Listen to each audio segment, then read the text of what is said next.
C'est un choix philosophique. On veut faire autrement.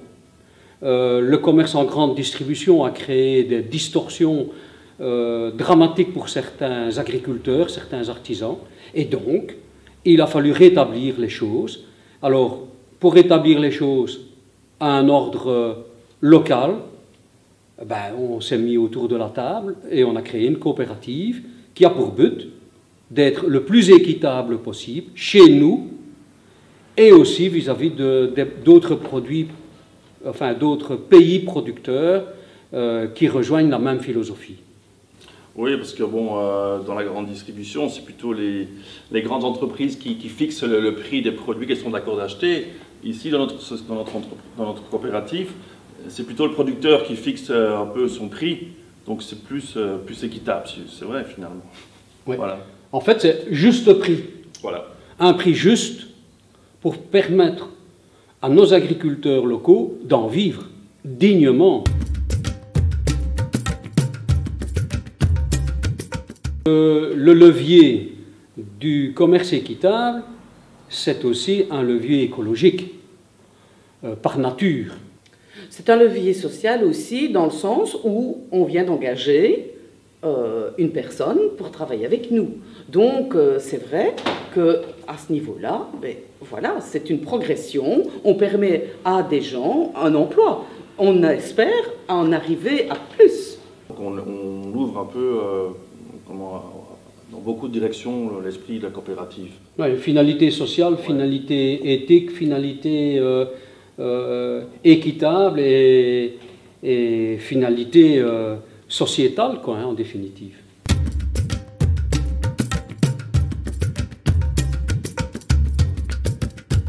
La même philosophie peut s'exporter. Je vais prendre un exemple tout simple.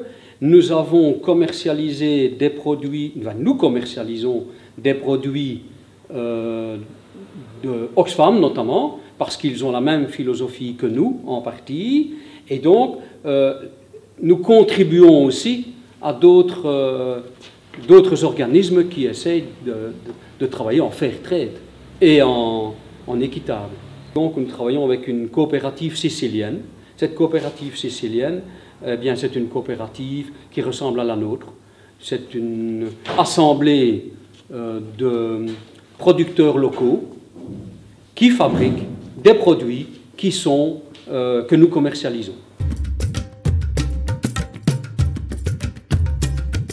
Bien, moi, je crois que c'est une alternative réaliste. Il y a d'autres coopératives voisines de la nôtre qui ont un succès fou. On va citer Paysans Artisans, on peut en citer d'autres. Eux ont un circuit, on va l'appeler plus urbain. Nous, on est en circuit beaucoup plus rural. Et donc, c'est plus difficile pour nous, parce que beaucoup de gens chez nous ont leur jardin, ont leur tuyau pour se débrouiller vis-à-vis de la vie chère et de la vie alternative. Bien, nous allons bientôt atteindre la courbe des 11 000 ou 12 000.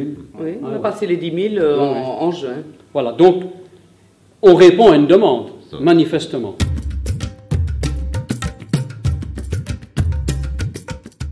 Eh bien, donc on a démarré avec une trentaine de commandes, dont les 2 tiers étaient des commandes de bénévoles déjà sur place.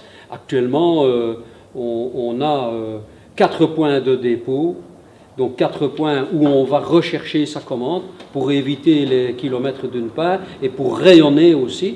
Donc Florène, Gerpine, Tille-Château et Philippeville. Et chaque fois, nous avons mis en place des collaborations avec des bénévoles sur place qui adhèrent à notre coopérative et en tout cas à sa philosophie, mais aussi avec les pouvoirs publics. À Gerpine, à Tille-Château, les pouvoirs publics nous aident de différentes manières, en nous prêtant des locaux, en nous prêtant du matériel, voilà. Donc on rayonne. Je l'ai dit tout à l'heure, on n'existe que depuis 3 ans. En 3 ans, on est passé d'1 point à 4 points de distribution. On est passé d'une trentaine de commandes à un peu moins de 12 000, pas par semaine, 12 000 en tout. Actuellement, nous sommes entre 140 et 160 commandes toutes les semaines. Hein.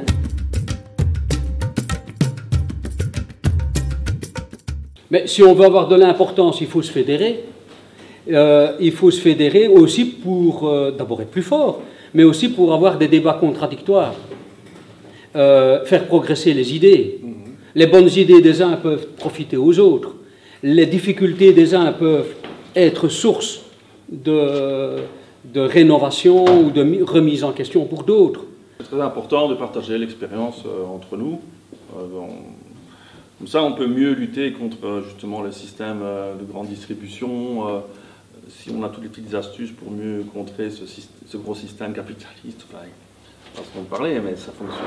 C'est des gros budgets que nous n'avons pas, et justement, avec les moyens intellectuels et les échanges, voilà, ça produit beaucoup plus de résultats. Le partage d'expérience est toujours très profitable pour tout le monde.